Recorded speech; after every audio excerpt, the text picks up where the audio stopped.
पिछले सेक्शन में हमने कॉलिगेटिव प्रॉपर्टीज के बारे में देखा, वो प्रॉपर्टी जो नंबर ऑफ सोल्यूट पार्टिकल पे डिपेंड करे, नेचर ऑफ सोल्यूट पार्टिकल पे न डिपेंड करे, those are colligative properties. The properties which depends on number and not the nature are colligative properties. Quantity पे डिपेंड करे, क्वालिटी पे न डिपेंड करे, दोज आर कॉलिगेटिव प्रॉपर्टीज. पहला प्रॉपर्टी हमने पढ़ा लोअरिंग ऑफ वेपर प्रेशर. दूसरा अब हम पढ़ेंगे elevation of boiling point. Elevation of boiling point मतलब बॉइलिंग पॉइंट का बढ़ना. सपोज एक बॉटल है हमारे पास जिसमें पानी भरा है मैंने यहां पे, और अगर नीचे से मैंने बर्नर लगा दिया, if I put on a burner, तो थोड़ी देर बाद पानी गर्म होते रहेगा और 100 degree Celsius, exact 100 degree Celsius पे pure water will start boiling. Boiling चालू हो जाएगा एट नॉर्मल 1 एटमॉस्फेरिक प्रेशर. जो हम लोग का सी लेवल पे एटमॉस्फेरिक प्रेशर रहता है, that is 1 atmospheric pressure. 1 atmospheric pressure 760 millimetre mercury. इस पे 100 डिग्री सेल्सियस पे any pure water will start boiling. तो ऐसा हमारे साथ होगा. So what if I ask you a question, what is the boiling point of water? It is 100 degree Celsius. Water boils at 100 degree Celsius. लेकिन हम लोग ने फिर क्या किया, इस वाटर में, इस पानी में हम लोग ने सॉल्ट ऐड किया. If I add some salt in this water, थोड़ा सॉल्ट ऐड कर देंगे, और सॉल्ट ऐड करके हम लोग इसको अच्छे से एक सॉल्यूशन बना देंगे. And if I repeat the experiment, फिर से मैंने नीचे बर्नर लगाया और फिर क्वेश्चन पूछा at what temperature will this water boil. This is now salt water. पिछले केस में भी है pure water. Pure water boils at 100 degree celsius. अब हमारे पास यहां पे है सॉल्ट वाटर. तो सॉल्ट वाटर क्या 100 डिग्री सेल्सियस पे बॉइल होगा या 100 से ज्यादा टेम्परेचर पे बॉइल होगा? तो answer is salt water will boil at higher temperature. ज्यादा टेम्परेचर पे बॉइल करेगा. जितना ज्यादा सॉल्ट होगा उतना ज्यादा हायर टेम्परेचर पे वाटर बॉइल होगा. More concentrated the salt water solution, more will be the boiling point of the salt water solution. तो अगर इसमें हम लोग सोल्यूट पार्टिकल्स डाल दे, मतलब सॉल्ट के पार्टिकल्स डाल दे, तो सॉल्ट के particles throughout the volume होंगे. तो throughout the volume there will be salt particles, जो कि मैंने रेड कलर में दिखाया. रेड कलर में हम लोग दिखा रहे हैं solute particles. In this case the solute is salt because it is the component in lower concentration. Okay, तो सॉल्ट हम लोग ने ऐड किया. तो अब ये जो पहले 100 डिग्री सेल्सियस पे बॉइल हो रहा था, अब ये 100 पे बॉइल नहीं होगा. लेट अस से अब ये बॉइल होगा हायर टेम्परेचर पे. मान लो suppose this boils now at 102 degree Celsius. 102 degree Celsius पे बॉइल होगा. तो now what we can say is the boiling point of salt water has been elevated. देखो ये ऐसा है जैसे सिर्फ पानी होता, प्योर वाटर होता. If I take a thermometer और मैं नीचे से बर्नर लगाना चालू कर दूं, सपोज ये थर्मोमीटर है, थर्मोमीटर यहां पे मैंने लगा दिया और नीचे बर्नर लगा दिया. तो अब मैं देखूंगा कि 100 डिग्री सेल्सियस पे प्योर वाटर स्टार्ट्स बॉइलिंग. अब मैंने इसको खोला और नमक डाला इसमें. Now we prepare a salt solution. Again I take the burner and now I check the boiling point. When do we see the water vapors? When do we see the steam? So we see the steam, we see the boiling process at a higher temperature, which for example, हमारे example में हमने लिया 102 degree Celsius. So the boiling point of water has been increased from 100 degree Celsius to 102 degree Celsius because of addition of a solute which is salt. हम लोग ने salt add किया तो ऐसा हो गया. एक नॉन वोलेटाइल सोल्यूट ऐड किया तो हम लोग ऐसा एक इफेक्ट देखते हैं. And in this case more the salt more will be the boiling point elevation. तो ये हम लोग का एक कॉलिगेटिव प्रॉपर्टी हो जाता है. तो what is boiling point? First of all let us define it. Boiling point is defined as the temperature at which vapour pressure, at which the vapour pressure. किसका वेपर्स? वाटर का vapours. Of course salt तो non volatile है, हम लोग ने solute डाला है वो नॉन वोलेटाइल है, उसके वेपर फॉर्म बनेंगे ही नहीं. वोलेटाइल रहेगा वो वेपर फॉर्म में जाएगा, नॉन वोलेटाइल रहेगा it will not go into vapour form itself, vapour form में वो नहीं जाएगा। तो vapour pressure of water molecules will be equal to the external pressure. Boiling point वो टेम्परेचर है जब वाटर के वेपर्स का प्रेशर एक्सटर्नल प्रेशर के इक्वल हो। तो ये इसका मतलब क्या है हम लोग देखते हैं। तो सपोज वी टेक इनिशियली हम लोग नॉर्मल सॉल्ट वाटर का केस नहीं लेते, नॉर्मल वाटर का केस लेते हैं। तो नॉर्मल वाटर के केस में बॉइलिंग पॉइंट का क्या मतलब है, अगर सोल्यूट नहीं है, मान लो सोल्यूट नहीं है, suppose I do not have this solute molecules, थोड़ी देर के लिए मान लो हम लोग ये सोल्यूट नहीं रखते। अब हम लोग ने वाटर को बॉईल करना चालू किया, गर्म करना चालू किया, तो क्या होगा, what is the external pressure, 1 atmosphere. External pressure मतलब बाहर का प्रेशर। तो हम लोग बाहर इधर क्या है, पानी के कंटेनर के ऊपर हवा है, तो हवा का प्रेशर कितना होता है, एटमॉस्फेरिक प्रेशर। नॉर्मल सी लेवल पे हम लोग ने मान लिया 1 atmospheric pressure. 1 atmospheric pressure in millimetres Hg 760 millimetres of mercury. तो 768 मिलीमीटर्स ऑफ मरकरी पे हम लोग का वाटर बॉयल होना शुरू होगा। तो हम लोग का ये देखो, अभी वाटर के अगर मान लो ये कंटेनर को हम लोग ने क्लोज कर दिया, कंटेनर को क्लोज कर दिया, तो यहाँ पे वेपर्स बनेंगे, वाटर के वेपर्स बनेंगे। तो वेपर प्रेशर जो वाटर का होगा, जैसे ही वो 1 एटमॉस्फेयर हो जाए, मतलब एक्सटर्नल प्रेशर के इक्वल हो जाए। What is the external pressure, इस लिक्विड के पानी के ऊपर क्या है, हवा है, हवा का प्रेशर कितना है, 1 एटमॉस्फेयर है। तो जैसे ही हमारे वाटर वेपर्स का प्रेशर 1 एटमॉस्फेयर हो जाएगा, we will see boiling will start, steam formation will start, steam बनना चालू हो जाएगा। तो we will see steam formation and we will understand now the water has started boiling। and if I register the temperature in the mercury scale, जो हम लोग का thermometer है उसमें हम लोग ने टेम्परेचर मापा, तो it will be 100 degree Celsius. so what is boiling point, boiling point is this temperature at which the pressure of water vapors, for water example के लिए, at which the pressure of water vapors equals external pressure, मतलब बाहर का pressure, that is 1 atmosphere. तो जैसे ही अपना water vapours का pressure external pressure मतलब 1 एटमॉस्फेयर के इक्वल हो जाए, तो हमारा वाटर बॉयल होना शुरू हो जाएगा, और उस टेम्परेचर को हम लोग बोल देंगे boiling point of pure water. अब हम लोग ने क्या किया, दूसरे केस में यहाँ पे सॉल्ट डालना चालू किया, तो throughout the volume salt molecules रहेंगे, ऊपर सरफेस पे भी सॉल्ट के मॉलिक्यूल्स रहेंगे। The salt molecules will be on the surface and inside the volume।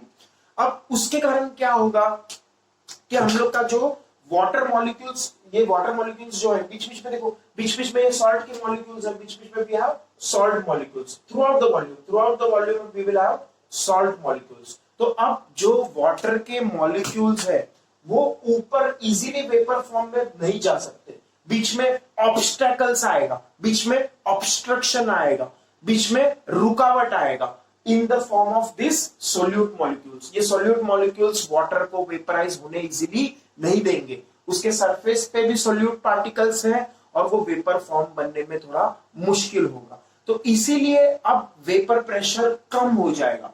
Due to addition of salt the vapour pressure will decrease, which is what we have seen in the previous section. पिछले section में ही हमने देखा था addition of non volatile solute decreases the vapor pressure। तो ये जो vapour pressure है इसका वैल्यू कम हो गया, लेकिन हम लोग को बॉइलिंग होने के लिए, for boiling what do we need, for boiling we need कि ये जो वेपर प्रेशर है वो एक्सटर्नल प्रेशर के इक्वल होना चाहिए, 1 एटमॉस्फेयर के इक्वल होना चाहिए। तो 1 एटमॉस्फेयर अभी तो 1 ही, ये तो कम है वैल्यू। मान लो ये जो 760 था पहले, यहाँ पे 1 एटमॉस्फेयर का वैल्यू तो फिक्स है, 1 एटमॉस्फेयर का वैल्यू कितना है 760 mm, लेकिन वेपर प्रेशर जो पहले 760 होना चाहिए था, अब वो मान लो कितना है 750 mm। जो हम लोग ने गर्म करके वेपर्स का प्रेशर बनाया वो 760 होना चाहिए था, लेकिन अब ये 750 है। तो हमें और ज्यादा टाइम तक इसको बॉईल करना पड़ेगा, और ज्यादा टाइम तक बॉईल करना पड़ेगा, तो और टेम्परेचर बढ़ेगा। तो टेम्परेचर बढ़ गया, मान लो टेम्परेचर हो गया 102 डिग्री सेल्सियस, और उस टाइम पे मान लो the pressure of the vapors becomes increases and it becomes 760 millimetre. तो 760 मिलीमीटर होना चाहिए था क्योंकि 760 मिलीमीटर एक्सटर्नल प्रेशर है, एटमॉस्फेरिक प्रेशर है। तो अब 102 डिग्री सेल्सियस पे what we will find is the vapor pressure of water vapors will now be equal to 760 millimeter Hg। तो इसीलिए हम लोग को ज्यादा हीट देना पड़ा ताकि प्रेशर बढ़ जाए। तो now we have to give extra heat and hence we see an extra high temperature which is 102 degree Celsius at which the steam formation will start। तो हम लोग को प्रेशर सोल्यूट पार्टिकल्स डालने की वजह से प्रेशर कम हो गया, 760 होना चाहिए था, उसके बदले 750 है। तो हमें और हीट करना पड़ेगा तो और टेम्परेचर बढ़ेगा। तो अब थोड़ी देर बाद 760 हो जाएगा। तो एक तरह से हम लोग बोल सकते हैं steam formation is delayed, steam formation थोड़ा लेट हो रहा है। तो इसीलिए हायर टेम्परेचर पे स्टीम फॉर्म हो रहा है। तो hence this is the boiling point of water. The new boiling point of water for our example is 102 degree Celsius and the boiling point has been elevated, hence we call this topic as elevation of boiling point, increase in boiling point। in simple words अगर बात करना है तो there is a increase in boiling point and how much is the increase in boiling point। तो देखो अगर हमारे पास सिर्फ पानी होता, प्योर सॉल्वेंट है तो हम लोग ने टेम्परेचर ऑफ बोल दिया TB0, बॉइलिंग पॉइंट कितना बोला TB0, जो कि हमें पता है प्योर वाटर के लिए नॉर्मल मीन सी लेवल पे 1 एटमॉस्फेरिक प्रेशर पे 100 डिग्री सेल्सियस होता है। अब हम लोग जब सॉल्ट डालते हैं एज सोल्यूट तो in that case the boiling point of solution का बात करेंगे। कौन सा सॉल्यूशन? Salt water solution. तो सॉल्ट वाटर का सॉल्यूशन जो है उसका बॉइलिंग पॉइंट हायर है। हमारे एग्जांपल में हमने लिया 102 डिग्री सेल्सियस। तो टीबी उसका सिंबल है, the higher boiling point TB. So what is the elevation in boiling point? 102 minus 100। तो in symbol it is TB minus TB naught। तो elevation in boiling point का हमारा फॉर्मूला बन गया TB minus TB naught। TB का value कितना है हमारे एग्जांपल में 102, T naught का वैल्यू कितना है 100। तो कितना है elevation in boiling point 2 degree Celsius for our example. Okay, हमारे एग्जांपल में 2 degree Celsius increasing boiling point. तो ऐसे ही हमारा टॉपिक है एलिवेशन ऑफ बॉइलिंग पॉइंट। अब इसको हम लोग थोड़ा ग्राफिकली समझते हैं। ये हम लोग ने साइंस के हिसाब से समझ लिया कि क्या हो रहा है एक्चुअली माइक्रोस्कोपिक लेवल पे, तो व्हाट इज हैपनिंग, तो वो स्टोरी हमने समझा। अब थोड़ा मैथमेटिकली इसको ग्राफ के तौर पे देखते हैं। तो if I plot a graph of vapour pressure versus temperature for the salt water solution and for pure water, what is the observation? If I plot a graph of water vapor pressure, vapor का हम pressure माप रहे हैं, vapor pressure versus temperature, इसका हम लोग graph बनाएंगे दो केसेस में। फर्स्ट केस में we take pure solvent, सिर्फ पानी है, pure water है, तो what we see is this is the graph, ये pure solvent का ग्राफ है। okay, TB0 टेम्परेचर पे बॉइलिंग चालू हो जाएगा। TB0 मतलब 100 degree Celsius for our example, 100 degree Celsius ये है। अब हम लोग क्या देख रहे हैं, दूसरा ग्राफ भी प्लॉट कर रहे हैं, in which case we take salt water. Salt water एक सॉल्यूशन है, तो सॉल्यूशन का हम लोग ग्राफ बना रहे हैं for the same vapour pressure versus temperature and we find that the boiling point now is increased. ये बॉइलिंग पॉइंट और इसका ग्राफ ऐसा आएगा और बॉइलिंग पॉइंट अब TB रहेगा, which in our example is 102 degree Celsius. Pure water के लिए प्योर सॉल्वेंट के लिए 100 डिग्री सेल्सियस और TB कितना है 102 डिग्री सेल्सियस। तो ऐसे हमारे ग्राफ्स आएंगे। तो ये हमारा जो वैल्यू होगा दिस विल बी 102 और ये वाला जो वैल्यू होगा TB0 ये होगा 100। तो elevation in boiling point is this, ये है हमारा elevation in boiling point. Okay, तो ये ग्राफ फॉर्म में हमने देखा। तो this is the graph of vapour pressure versus temperature. अब कमिंग टू द इक्वेशंस, तो इक्वेशन क्या है इसका?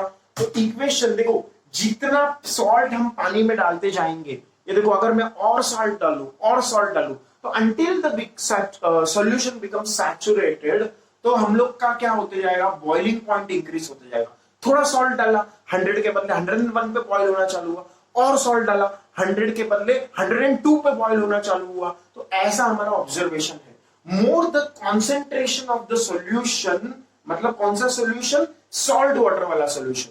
जितना ज्यादा सॉल्ट डालते जाएंगे, जितना ज्यादा सॉल्यूट डालते जाएंगे, उतना सॉल्यूशन कॉन्सेंट्रेटेड होते जाएगा। तो what we can say is more concentrated the solution, more will be the increase in boiling point. More concentrated the salt water solution, more will be the increase in boiling point in our example. तो more the concentrated the solution, concentration का unit क्या है? Molality. Concentration का unit क्या है? Molality. And molality is independent of temperature. Molarity क्यों नहीं लिया हम लोग ने? Molarity concentration का unit है, but it depends on temperature. हम लोग यहाँ पे टेम्परेचर बढ़ा रहे हैं, तो हम लोग नहीं चाहते कि मोलारिटी यूज करें, because that is temperature dependent. हम लोग एक टेम्परेचर इंडिपेंडेंट कॉन्सेंट्रेशन यूनिट देख रहे हैं। What is that unit of concentration which is independent of temperature? Molarity. More concentrated the solution, more is the increase in boiling point. More the molarity of the solution, more is the elevation in boiling point. जितना ज्यादा salt water solution concentrated होगा, उतना ही ज्यादा boiling point में increase होगा। That is what is the meaning. Okay, तो delta T is directly proportional to molarity, and if I remove this proportionality sign and I introduce a equality sign, then I will have to introduce a constant, and this constant is known as Kb, K subscript B। B for boiling. B हम लोग ने क्यों लिखा है यहाँ पे? Boiling के लिए। And what is the name of this constant? Ebullioscopic constant. इसका स्पेलिंग थोड़ा हार्ड है, मुझे भी नहीं आ रहा है अच्छे से, but this spelling you should remember, ebullioscopic constant. अगर spelling is not very very important, थोड़ा बहुत 2-4 वर्ड आगे पीछे हुआ तो भी चलेगा, but ebullioscopic constant थोड़ा सा ऐसा वर्ड याद रखो। ओके, तो ebullioscopic constant Kb है। ओके, फिर Kb हम लोग ने इसको मोलारिटी को आगे दिया। Molarity we have written as moles of solute upon weight of solvent in kg. अगर तुम्हें याद होगा, at the outset, at the beginning of this chapter, I had told molality is number of moles of solute upon weight of solvent in kg. तो ये हम लोग ने यहाँ पे यूज किया, molality is moles of solute upon weight of solvent in kg. यहाँ पे किलोग्राम में लेना है, ये याद रखना है। ओके, और अगर किलोग्राम में नहीं लिया तो 1000 का फैक्टर आ जाएगा, ग्राम्स में कन्वर्ट हो जाएगा, नॉट एन इश्यू। ओके, तो हम लोग ने फिर से इसको नंबर ऑफ मोल्स को लिखा। नंबर ऑफ मोल्स को हम लोग क्या लिखते हैं? Number of moles is mass upon molecular wait. तो यही मैंने लिखा है यहाँ पे। N2 को लिख दिया W2 मतलब मास ऑफ सोल्यूट अपॉन MW मतलब मॉलिक्यूलर वेट ऑफ सोल्यूट। तो हमारा ये नया फॉर्मूला बन जाएगा। यहाँ पे 1000 का फैक्टर आएगा अगर तुम ग्राम्स में डील कर रहे हो। ओके, तो that is the formula for elevation in boiling point. Delta TB is Kb into ml, ml being molality, and molality is number of moles of solute upon weight of solvent in kilograms. Number of moles of solute का हमने symbol use किया है N2, weight of solvent in kg को हम लोग ने symbol use किया है W1। ओके, और फिर हम लोग ने नंबर ऑफ मोल्स को लिख दिया mass of solute upon molecular weight of solute, तो W2 अपॉन M2। ऐसा हमारा ये टॉपिक है एलिवेशन ऑफ बॉइलिंग पॉइंट। हमने एग्जांपल लिया था सॉल्ट वाटर का, but this analysis is valid for any liquid in which we dissolve a non volatile solute. जिसमें हम लोग ने नॉन वोलेटाइल सोल्यूट डाल के एक सॉल्यूशन बनाया है, तो उस किसी भी लिक्विड के लिए वैलिड होगा। तो after this we will go to next topic which is depression of freezing point. जैसे बॉइलिंग पॉइंट बढ़ गया, वैसे अगले टॉपिक में हम लोग फ्रीजिंग पॉइंट घट जाता है। इस इफेक्ट का कॉलिगेटिव प्रॉपर्टी है